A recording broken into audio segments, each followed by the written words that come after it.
Событий в Курской области. Как известно, киевский режим предпринял очередную масштабную провокацию, ведет неизбирательную стрельбу из разных видов оружия, в том числе ракетного. Le président russe Vladimir Poutine a accusé l'Ukraine de mener une autre grande provocation après que des responsables de la défense ont déclaré qu'environ 300 soldats ukrainiens avaient de pénétrer dans la région de Koursk en Russie mardi. Les combats se poursuivraient dans la région, Moscou affirmant que les troupes de Kiev soutenues par 11 chars et plus de 20 véhicules blindés de combat avaient traversé la frontière près de la ville de Soudja, à 10 km de la ligne de front.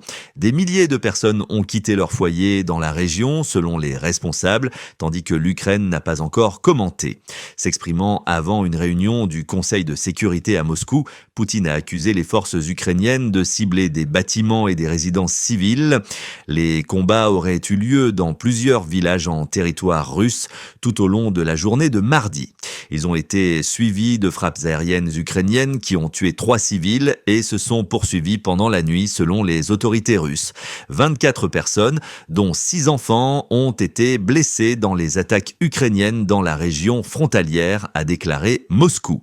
Mercredi, le ministère russe de la Défense a affirmé avoir empêché les forces armées ukrainiennes de progresser profondément en territoire russe dans la région de Koursk et a déclaré avoir détruit plusieurs drones ukrainiens pendant la nuit. Cependant, de nombreuses alertes aériennes continuaient de retentir à Koursk, où les autorités locales ont demandé aux habitants de limiter leurs déplacements et tous les événements publics ont été annulés.